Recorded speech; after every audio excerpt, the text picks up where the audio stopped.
The service manager at Kelford Mechanical didn't even look up from his clipboard when he said it. "Mr. Callahan, I'm going to be straight with you. The compressor housing is cracked, the heat exchanger coils are corroded beyond salvage, and the control board is pulling error codes we've never seen on a unit this old. You're looking at a full system replacement. $250,000. Give or take." He said it the way people say things they've said 100 times before. Flat, rehearsed, final. Donovan Callahan stood on the other side of the service counter at Sutherland Foods' main processing facility in Brantford, Ontario, and he did not say a word.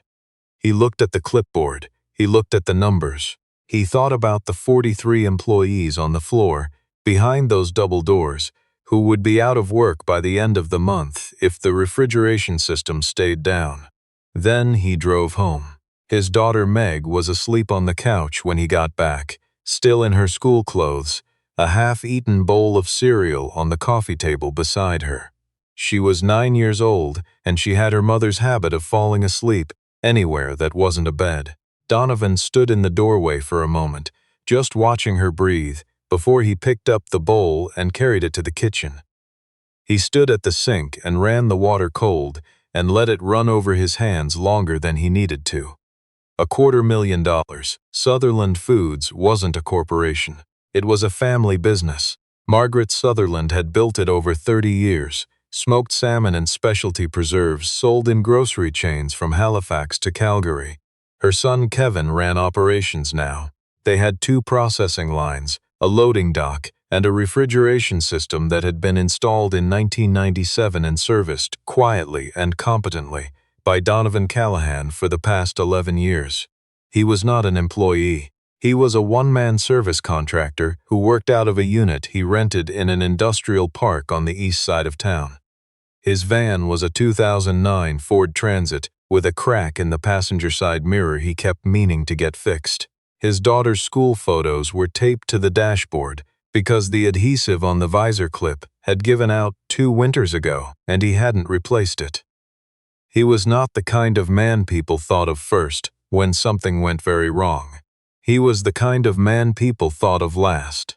Kelford Mechanical had come in 3 days earlier, dispatched by Kevin Sutherland's insurance adjuster, after the system dropped offline without warning at 2 in the morning on a Tuesday. They had brought 2 technicians, a laptop loaded with diagnostic software, and the kind of confidence that comes from having your company name on the side of a van that cost more than Donovan's rent. Their report was 12 pages long. Cracked compressor housing, corroded coils, unidentifiable error codes from an obsolete control board. Full replacement, 12 to 16 weeks for parts and installation. In the meantime, the facility would sit idle. Kevin Sutherland had called Donovan the same afternoon the report landed. "They're saying $260,000, Kevin said. "And that's before the business interruption. Donovan, I can't absorb this. The bank already has a lien on the second line. Let me come take a look," Donovan said. There was a pause. "Kelford already. I know what Kelford said. Let me come take a look." He went the next morning. Meg was at school. He drove across town in the transit with the cracked mirror and the school photos on the dashboard, and he let himself into the facility with the key Kevin had given him years ago. And he stood in the mechanical room for a long time before he touched anything. The unit was a Vilter 45D XL industrial screw compressor, coupled to a glycol chiller loop that ran beneath the processing floor. The system was old, yes, but old didn't mean broken in the way Kelford had described. Old meant Donovan had seen this unit in every mood it had. He had replaced the shaft seal on it in 2019. He had chased an intermittent oil pressure fault through 3 service calls in 2021 before finding a partially blocked separator element. He knew the sounds this machine made when it was happy, and he knew the sounds it made when it wasn't. He put his hand on the casing and he listened.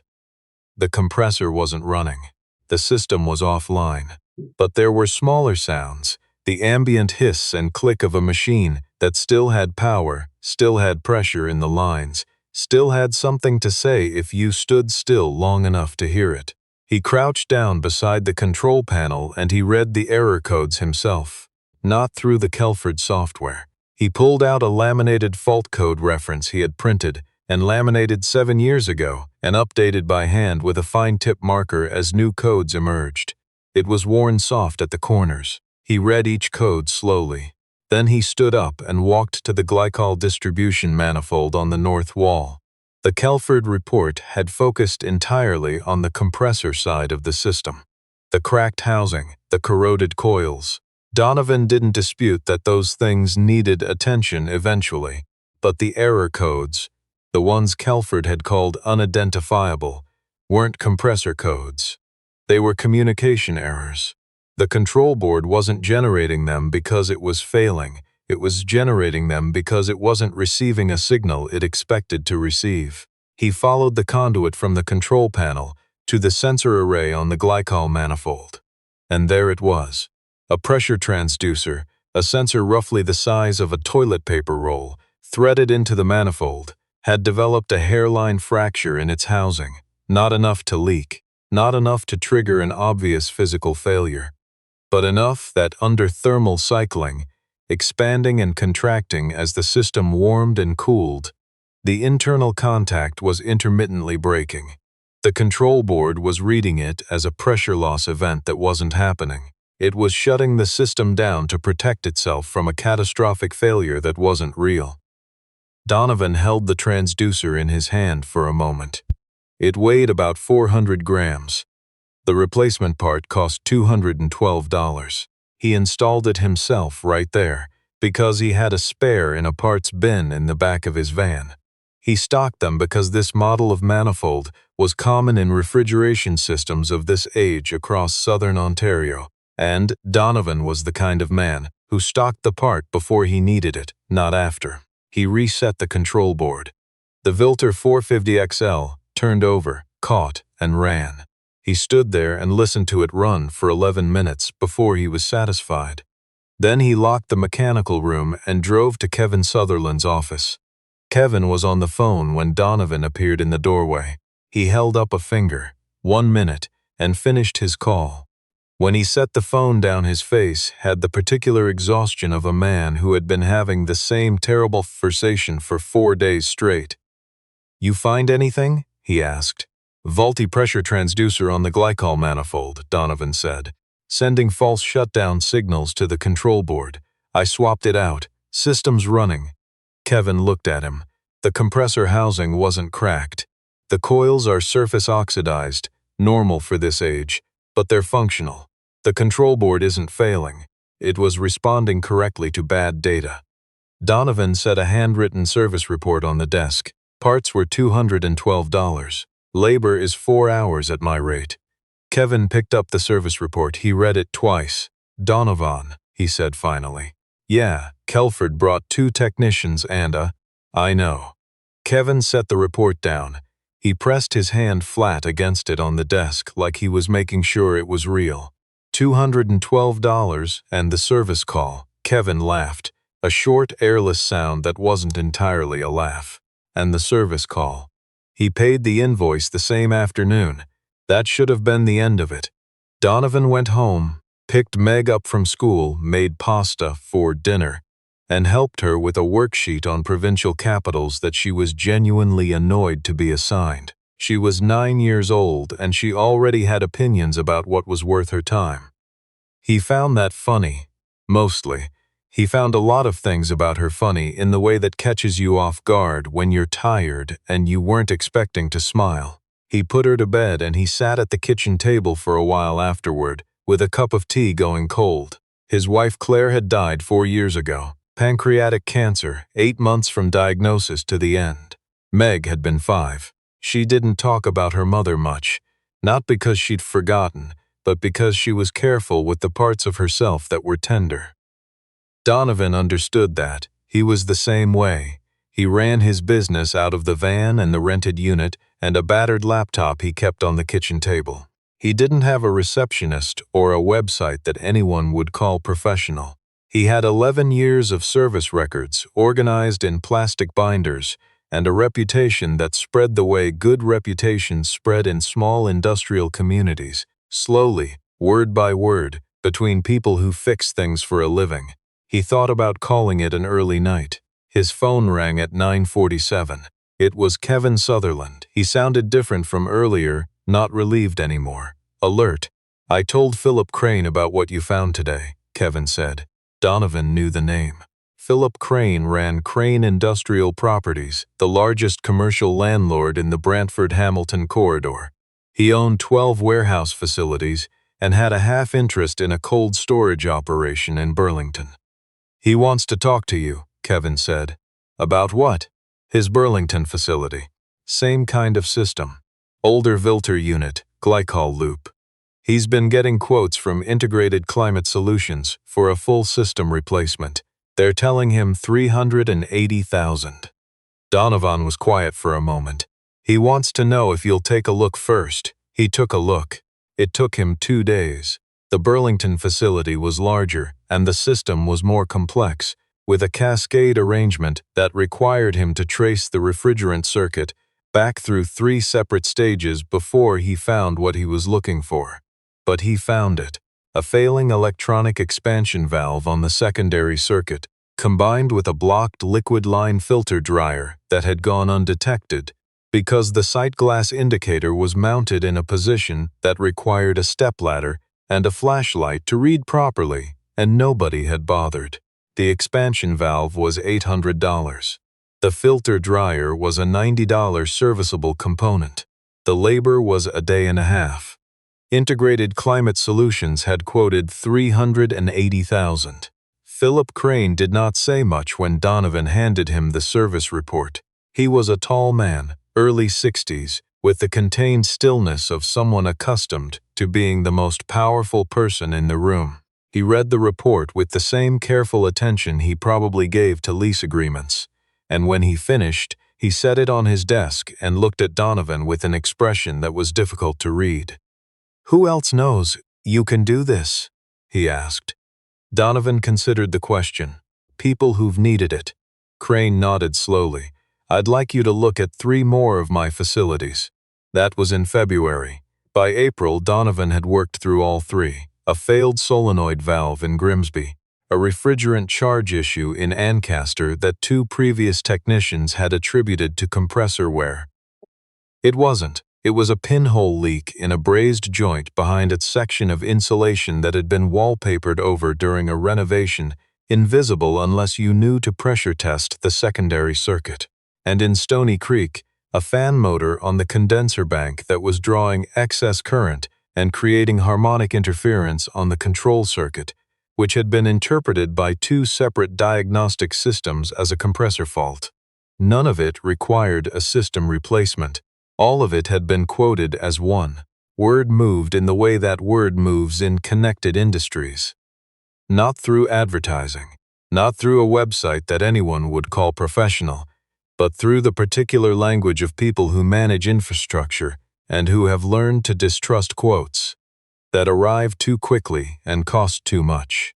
Donovan started getting calls from facility managers he'd never met, a food processor in Kitchener, a pharmaceutical cold storage operation in Mississauga, a craft brewery in Hamilton that had been told its glycol chiller was at end of life. It wasn't. It needed a new pump impeller and a cleaning of the plate heat exchanger. Donovan did it in a day. The brewery's owner, a compact and enthusiastic woman named Deborah, walked him to the parking lot afterward and handed him a case of their seasonal pale ale, and told him he was the first contractor in 4 years who had left her facility in better shape than he'd found it. He put the beer in the back of the Transit and drove home. He didn't think much about what was accumulating. He thought about the problems in front of him. He thought about whether Meg's winter jacket was still going to fit her next year. He thought about the fact that she'd started asking questions about her mother. Specific questions about what Claire had been like when she was young, what she laughed at, whether she'd been good at school, and how to answer them in a way that was honest and complete and didn't make her feel like she was hurting him by asking. He answered as best he could. In June, Crane called again. There was an industry gathering, not a trade show, not exactly, but something adjacent.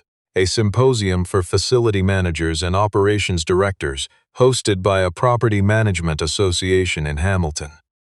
Crane was on the organizing committee. He wanted Donovan to come and speak about what he'd found in the facilities over the past 4 months. "I don't do presentations," Donovan said. "It's not a presentation," Crane said. "It's a conversation. With people who need to hear what you know. I'm a service contractor. I fix refrigeration systems." "Yes," Crane said. "That's exactly what they need to hear about." He went. He wore a clean flannel shirt and the sport coat he'd bought for Claire's cousin's wedding in 2017 and had worn approximately twice since.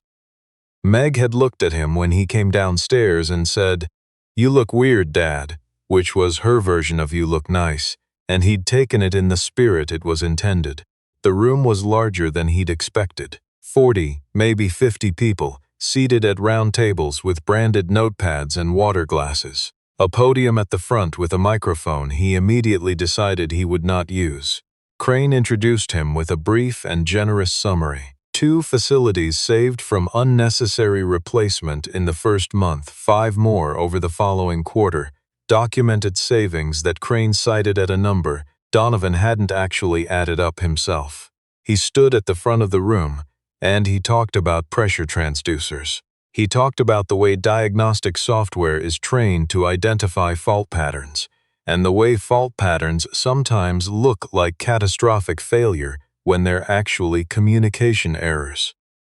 The system reporting a problem with its own reporting, rather than a problem with its components. He talked about the difference between a system that is failing and a system that believes it is failing, and how those two things require completely different responses. He talked about filter dryers and sight glasses mounted where nobody looks. He talked about brazed joints behind renovation work. He talked about fan motors and harmonic interference. He did not use the microphone.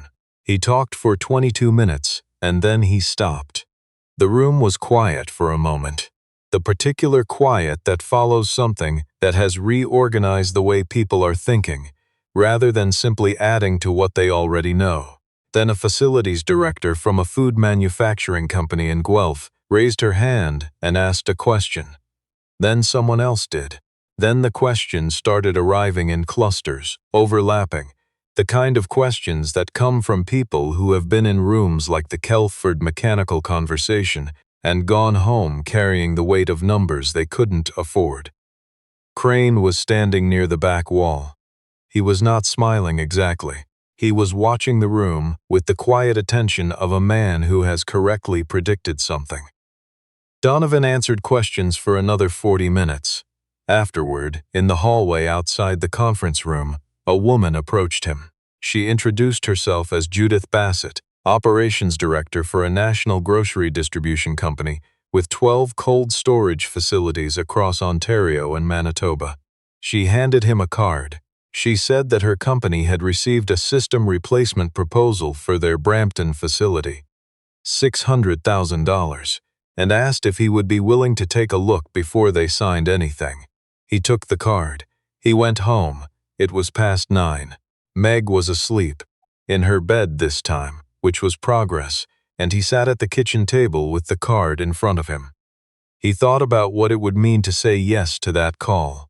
He thought about what it would mean to keep saying yes to calls like that. He thought about whether the rented unit in the industrial park was still the right base of operations, and whether the 2009 Transit with the cracked mirror was going to survive another Ontario winter. He thought about Claire. She had been the one who believed, early and without reservation, that what he knew was worth more than what he charged for it. She had said that to him once. They were sitting at this same table, the first year he'd gone out on his own, when the phone wasn't ringing as often as he needed it to. And he had not entirely believed her at the time. He had believed in the work. He had not always believed that the work would be enough. He looked at Judith Bassett's card for a while. Then he went to check on Meg. She was asleep on her side, one arm stretched out toward the edge of the mattress. the nightlight casting its low orange glow across the room. He stood in the doorway, the way he had stood in the living room doorway, on the night he'd come home from Kelford's news about the Sutherland system. Just watching her breathe. He called Judith Bassett in the morning. The Brampton facility took him 3 days. It was the most complex job he'd done since Burlington, a multi-circuit ammonia-based system with a refrigerant management controller that had developed a calibration drift in its pressure-sensing array. Not a malfunction, a drift, slow, incremental, invisible, unless you were running manual calibration checks against known reference points rather than relying on the controller's self-reported status. The replacement proposal was for the entire refrigeration plant. The calibration service and recalibration of the sensing array cost $900 in parts and 8 hours of labor. He drove back to Brantford on a Thursday afternoon with the windows down and the kind of quiet in his chest that he recognized as something close to satisfaction, not triumph, not vindication, just the feeling of having done the thing correctly, of having taken the actual problem and solved it instead of solving a larger, more expensive problem that wasn't there. He picked Meg up from school. "How was it?" she asked, climbing into the passenger seat with her backpack on her lap. "Good," he said. She looked at him sideways. "You fixed it?" Yeah, she nodded like this was the expected outcome, like she had known before she asked. He found that funny. He found it funny, and he didn't say anything about it, just pulled out of the school lot and drove toward home, and she pulled out a library book and started reading, and the afternoon light came through the cracked passenger side mirror and laid itself across the dashboard photos, and the road unrolled ahead of them, ordinary and sufficient, which was the only kind of day Donovan Callahan had ever needed. The card from Judith Bassett led to a contract. The contract led to 3 more facilities. The 3 facilities led to a conversation with a regional director at a national food distribution company who had been sitting at the back of the room during Donovan's 22 minutes in Hamilton and had not raised his hand but had been listening with the focused attention of someone doing arithmetic. By the following spring, Donovan had moved out of the industrial park unit into a proper shop, a converted bay in a building on Holborn Street, with room for a workbench, a parts inventory that no longer lived exclusively in the transit, and a desk for the paperwork that had multiplied past what the kitchen table could absorb. He hired a part-time administrator named Rosa, who had previously run dispatch for a plumbing company, and who organized his service records into a system that was more legible than the plastic binders. Though he kept the binders. He kept the van. He replaced the passenger side mirror. The school photos stayed on the dashboard. Meg was 10 now, and she had stopped asking questions about what Claire had been like when she was young. Not because she'd gotten what she needed, but because she'd started asking different questions. The kind that were about the future rather than the past, about where they were going to go for the long weekend in August, and whether he thought she was old enough to learn to drive the riding mower, and what he thought it felt like to know something that most people didn't know. He thought about that last one for a while. Like having a spare part in the van before you need it, he said finally. She considered this. That's a weird way to put it, she said. Yeah, but I get it. He thought she probably did. Crane called in September, a year after the Burlington job. There was a situation, not one of his facilities, but a referral from someone who'd been in the Hamilton room. A processing plant in Niagara Falls, a family operation, 2 generations, specialty fruit preserves. Their refrigeration contractor had walked off the job mid-project over a payment dispute. The replacement quotes that came after were built on the abandoned contractor's documentation, which turned out to be significantly incorrect. The system they'd been told to replace was not, as best anyone could tell, the system that actually existed inside the building. They've been eating ice for 3 weeks, Crane said, renting portable refrigerated trailers at $14,000 a month. The family doesn't know who to trust. Donovan went. He spent the better part of 2 days mapping the actual system. Not the system on the abandoned contractor's paperwork, the real one, component by component, working through the mechanical room in sections with a flashlight and a camera, and the careful, methodical attention he'd given every system since the first summer he'd apprenticed under an old refrigeration engineer in Burlington, who had told him, with the particular authority of a man who had been doing something correctly for decades, that a machine will always tell you what's wrong with it if you're willing to listen long enough. He had been 18 years old when he heard that. He was 43 now. The system was repairable. Not easily, not cheaply, but repairable, and at a fraction of what the replacement quotes had proposed. He wrote up a scope of work, itemized and specific, with reference photographs of each component and plain language explanations of what each item was, what it did, and why it was in the condition it was in. The family, a father and his adult daughter, who ran operations, sat across from him at their kitchen table while he walked them through it. The father was quiet throughout. The daughter asked questions that were good questions, the kind that showed she'd done her homework and wasn't going to be told something twice. At the end, she asked, "Why didn't the other contractors find this?" Donovan thought about how to answer that honestly. They were looking for what the problem looked like on paper, he said, not what it actually was. She nodded slowly. "How long have you been doing this?" the father asked. It was the first full sentence he'd spoken. "Refrigeration? 25 years, Donovan said. On my own, 11. The father looked at him for a moment. Then he looked at the scope of work on the table. "Okay," he said. Donovan drove home on the 406 with the window cracked and the evening coming down gold and flat over the escarpment. He stopped at the school to get Meg because she'd had an after-school thing that ran late, and she climbed into the passenger seat smelling like gymnasium and looked at him the same way she always did, like she was reading something that wasn't on his face. "You fixed it?" she asked. "Going to," he said. "It'll take a couple weeks, but you can?" "Yeah." She nodded, opened her library book, let the matter rest. The completion of the Niagara Falls job did not make the news. It was not the kind of thing that makes the news. A refrigeration system was assessed, correctly diagnosed, and repaired. 41 employees came back to work in a functional facility. The portable trailers went back to the rental company. The family operation continued producing the specialty fruit preserves that had been its reason for existing for 2 generations. Donovan submitted his final invoice on a Friday afternoon. He drove home. Meg was already there, had let herself in with her key, had made herself a snack, and was sitting at the kitchen table with her homework spread out in front of her and her mother's habit of leaving a half-empty glass of water at her elbow, which she'd always done and probably always would. He stood in the doorway for a moment. She looked up, read whatever it was she read in him. "Done?" she asked. "Done," he said. She went back to her homework. He went to the kitchen to start dinner, and the evening settled into the house the way evenings do when nothing dramatic is happening.